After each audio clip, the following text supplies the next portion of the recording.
Hello, my name is Alexandra Maxwell. I am currently a graduate student at Colorado Christian University in their Masters of Science Criminal Justice program.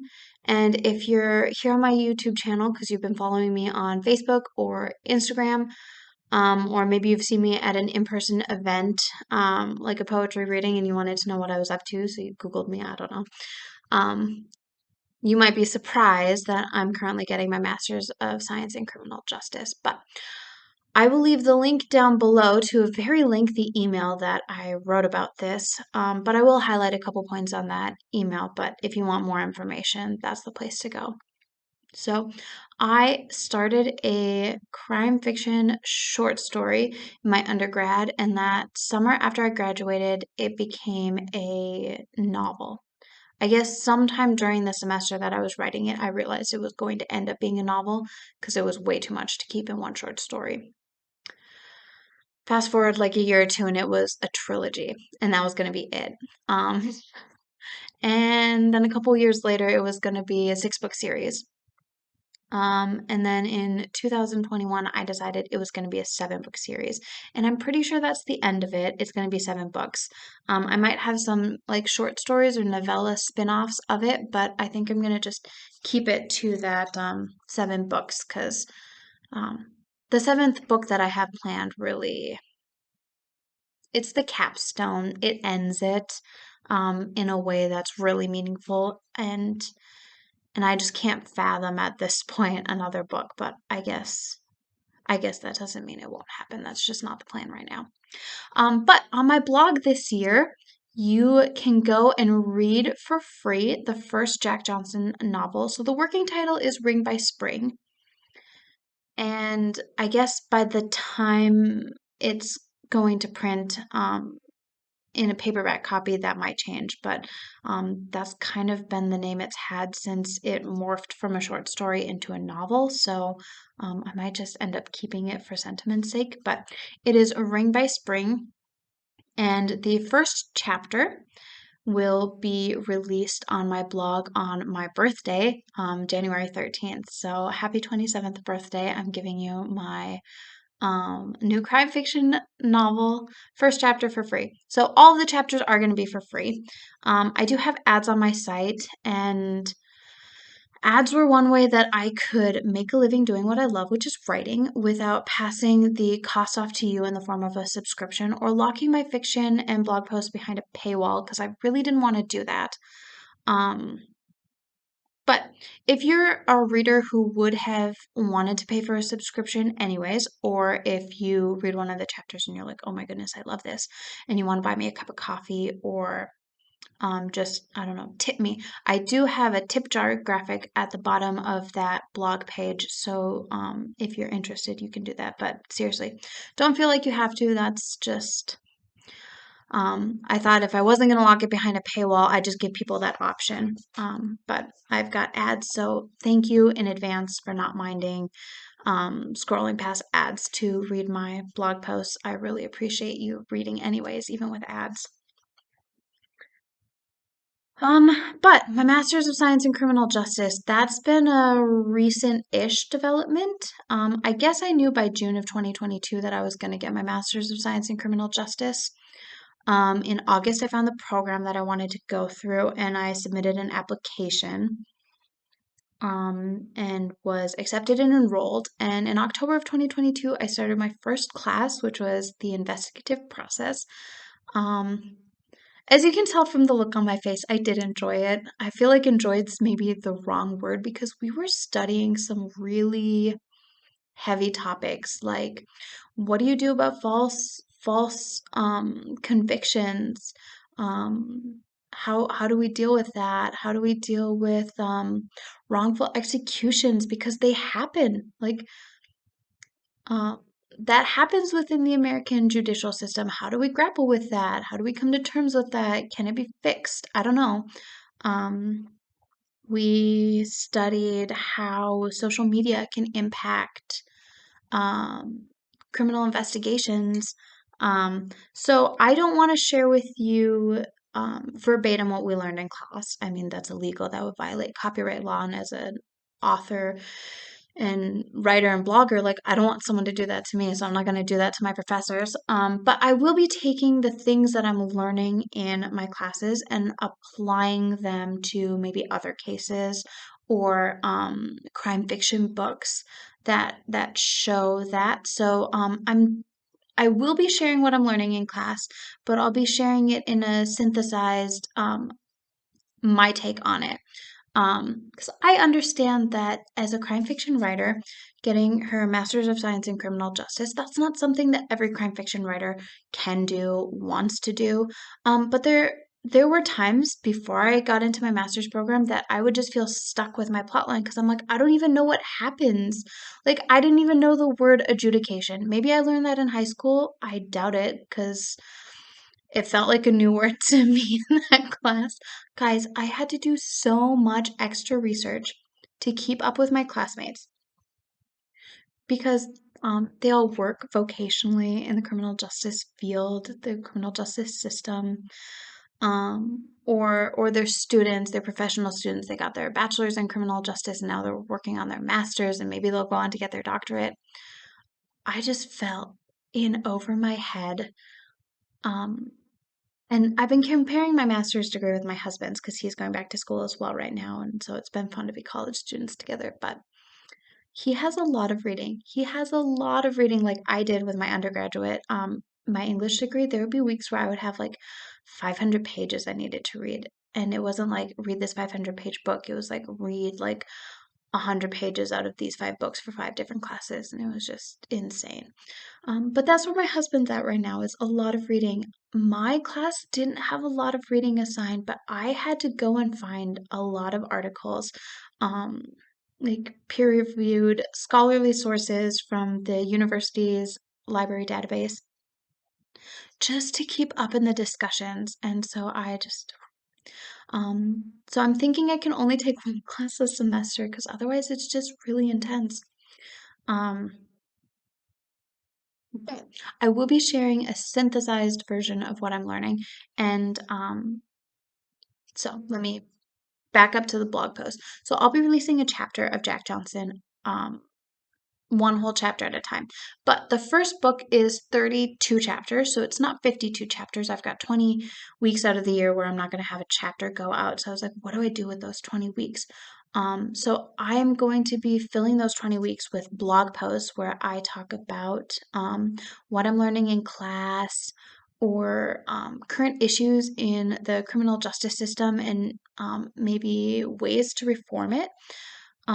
So I wanted to ease myself into it. I didn't want to, I don't know. All of this is daunting, anyways. Don't get me wrong, but I wanted to ease myself into it. So I was like, okay, I feel like I can't talk about criminal justice at this point yet as like a scholarly criminal justice source.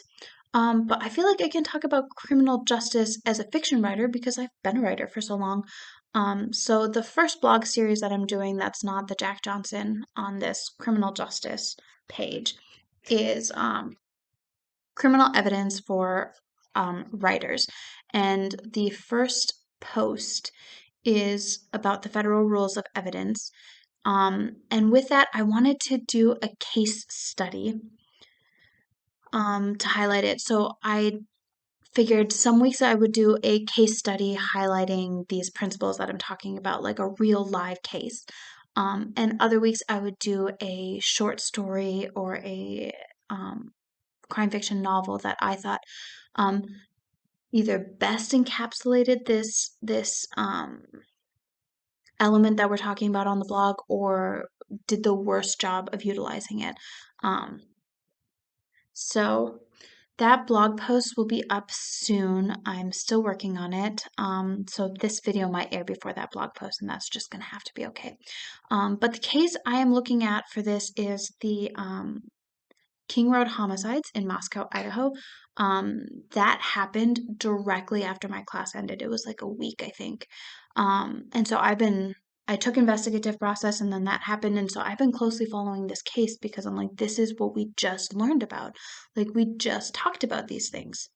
We talked about social media and how do police ethically crowdsource evidence and data. Um, how do we talk about investigations online? Are platforms liable for the content that their users post in situations like this? So it was very interesting to watch this unfold. And I actually wrote a draft of this blog post before the arrest was made, before Brian was arrested. And I'm like, I think that we can take a look at this case and using the federal rules of evidence, knowing none of the actual evidence in the case. In fact, I thought that was really important, and I wish I had just published it then, but I was like, nope, I'm going to wait till the first week of January because that's what it is on my content calendar. Um, because there was a lot of public frustration and outrage over how the police were handling that. Because the police said, we currently have no suspect in custody. And what people heard was the police don't know who did it, which could have been the case. That could have been the case. But now that the affidavit's been released, we know that that wasn't the case. We know that they had zeroed in on Brian. By the end of November, I think it was November 29th, they knew that the car they had been looking for, the car that they knew or they thought they knew that the murderer had driven, on the 29th, they knew that that belonged to him. So they had a suspect, and it was just gathering the right evidence to bring that charge. And that's something that they didn't want to talk about publicly, um, because that can taint the investigation. And even more important than the investigation in the criminal justice system, even more important than the investigation, is the trial and the conviction.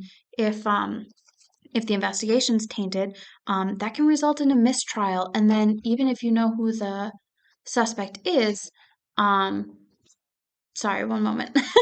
Honey, can you please go out? Mommy's working. Mommy's working right now. That's Mama. Come here. Come here. Again. Can you say hi? Okay. Now I need you to go find Daddy and shut that door on your way out, okay? Well, why it's you, Richard? Why it's me? This is for Mommy's YouTube channel. You know how Mommy is a writer? And you know how Mommy writes books and blog posts? Well, this year, Mommy is also starting a YouTube channel for her writing. And so this is the first video that's going to go on that channel. So you got to be in the very first episode. How do you feel? Okay, that's what I thought. Okay, go find Dad and shut the door behind you, okay? Okay. Okay. Can you shut the door? Thank you. All the way. Nope, that's okay. Ah, the fun of working from home. Now I gotta remember where I was. Oh yeah, a tainted investigation can result in a mistrial, and then even if you know who did the crime, that person can go free and not be tried again for this crime because you messed up the investigation. So obviously, with a case this large, I mean, any case you should be, but with a case this large, the investigators wanted to protect the work that they were doing and make sure that this ended with a rightful conviction. So I stand by them with their silence, and I meant to say that while they were still being really silent about it, and I'm just sorry that this came too late. But I am not sorry that they got a charge and a suspect. That is an exciting development. Um, Obviously, what happened to those four victims is horrendous. And no matter what happens from this point on, they can't be brought back. And that's the injustice that was done. They cannot be brought back. This can never be made right. It can never be 100% made right. But the best case scenario is what is now playing out, which is the authorities have a suspect in custody that, according to the affidavit, it looks really good. This looks like best case scenario. Now, I don't know what the defense attorney is going to bring out. I don't know what the trial is going to bring out. Maybe there's a lot more evidence that's not in the affidavit that would rule Brian out. We have to maintain a presumption of innocence for him. So, as much as I appreciate the Moscow Police Department and how they handled the investigation, I appreciate that his family is standing by him. Um, in the American judicial system, you have the right to be presumed innocent until you are tried in a court. So if this trial were to go to court, or if this case was to go to trial. Sorry, my terminology is all over the place. Still a newbie. If this was to go to trial, the jury would have the obligation to find Brian innocent on all charges because he has the presumption of innocence. Like he will be believed to be innocent unless the state and the prosecution can prove beyond beyond a doubt, beyond a shadow of a doubt, that he indeed is the suspect that they've been looking for. That he indeed committed the crimes. Um, in a way that any reasonable person, that's the terminology that was used a lot last semester, any reasonable person could be persuaded to move that some presumption of innocence. But the case has not gone to trial, and there's been a lot of media attention about this, and um we just have to remember that he has the presumption of innocence. So I just wanted to start with that. But I do, give me one moment.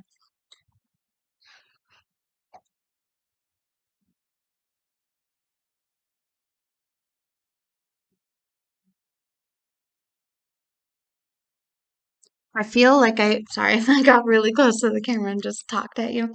I feel like I should have had this a little bit more prepared, so I'm sorry, but like I told my daughter, this is the first video I'm doing on my writing channel. Now, I have a channel for the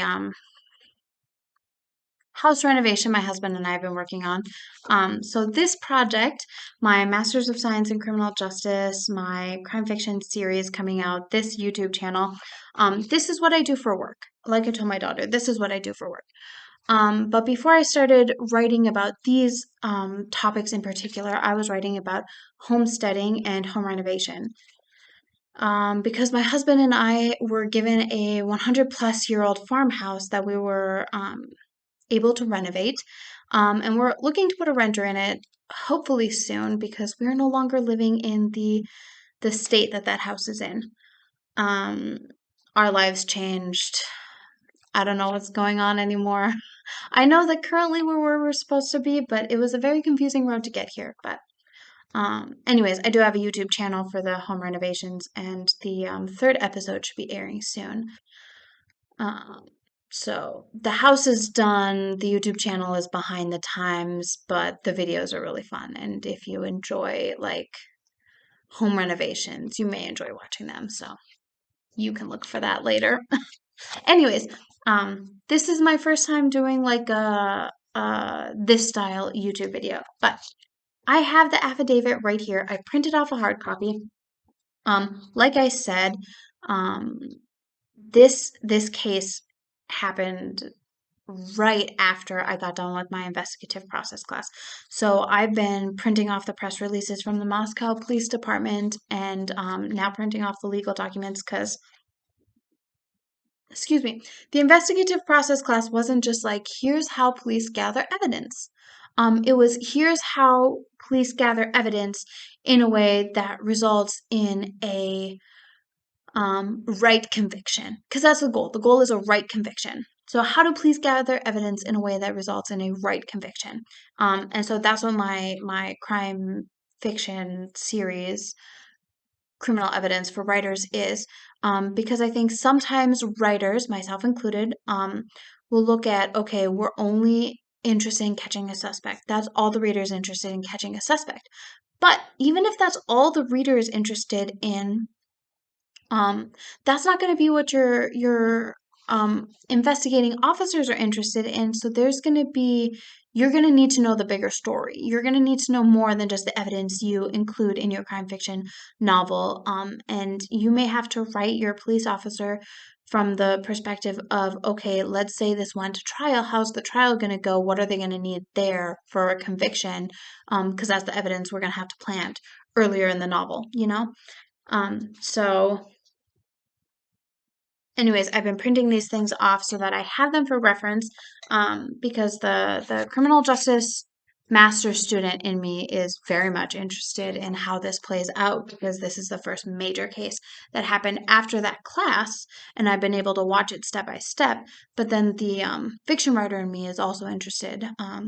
So that is the case study that I'll be using for the first blog post, and I'm working on that this afternoon.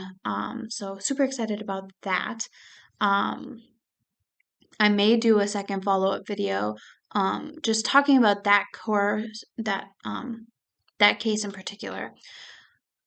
Sorry, I'm talking very fast. Like I said, I am excited to be doing this. This is what I get to do what I love. I get to write, I get to educate people. Right now I'm educating people on the criminal justice system, and that's not something I thought I was going to be doing. But it really works with who I am, what I've experienced, what my talents and passions are. So it feels like a good fit, and I'm glad to be here. Um, but yes, you. This is about a 21-minute video. Am I gonna have to edit this down? I don't know. Do you like this? You'll have to let me know in the comments what you like and what you don't like. Um, because I'm gonna be testing different things. And I won't have a video out for you weekly. It'll probably be monthly to start off with because I've got a lot going on right now. But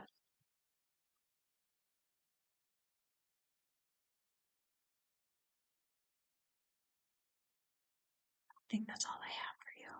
So I will leave the link to your email, kind of detailing why I'm getting my Master's of Science in Criminal Justice, because it's not just because I'm a crime fiction writer. And I will, as soon as that blog post is live, leave the link for that down below as well. But if you like hearing me ramble off script about criminal justice and crime fiction, and you're interested in what it is I'm writing, because I kind of forgot to give you my writing credentials. I've been a poet and a writer for 5 years now, vocationally, as a hobby since middle school. I've been published in an anthology. I've been published in a couple different journals. My poetry has appeared in a art gallery um, at a community college as part of the Northwest Minnesota Artists Council's exhibit there. Um, I started my own publishing company, and so I've been self-publishing my books since 2020 under that. That publishing company is growing a little bit. I took on a new author this year, so there will be a book of poetry published by Hartsfield Homestead and Press that was not written by me, and that just blows my mind. I thought I would maybe retire into doing that. I didn't think that that would happen at this point in my career, but I'm really excited to be growing that part of things as well. So, um, it's kind of my credentials, but yes. If you enjoy crime fiction and you don't mind it in a serialized form, I know I see you guys. I see you, my most dedicated readers. Um, and aside, I have a very small following of readers. I understand that. I'm not a big author at in any sense of the word, big author. But I am extremely grateful for that small band of readers because they are intense. They're intense and they're engaged. Um, I just love it. I love interacting with them. Most in person. I really love when I run into one of my readers out and about in town or up to see family and friends and meet them. That's fun. But since I live a state away from most of my readers now, I love interacting with you guys online. I love how fierce and loyal and loving you are. So I'm very grateful that you find the things that I write, the weird thoughts that I have, it's worthy of this attention. So thank you. But um, I know most of you engaged readers are waiting for the book to come out in paperback, and you've heard me talk about this for like the last 5 years, and you're like, when is she just going to publish it? Next year, May of 2024, the first book comes out in paperback. So I'll let you know that right now. May of 2024, you will get to hold a physical copy of it. But if you don't mind reading it in serialized snippet form, That starts next week. That's my birthday present to you. I turned 27 and I'm giving you a novel over the course of the year. So I think that covers everything. And again, I know this was a very weird video. Lots of rabbit trails. The only coherent thought strung over the whole thing was the fact that I am getting my Master's of Science in Criminal Justice and I am releasing my first crime fiction novel on, well, this is like first crime fiction novel on my blog.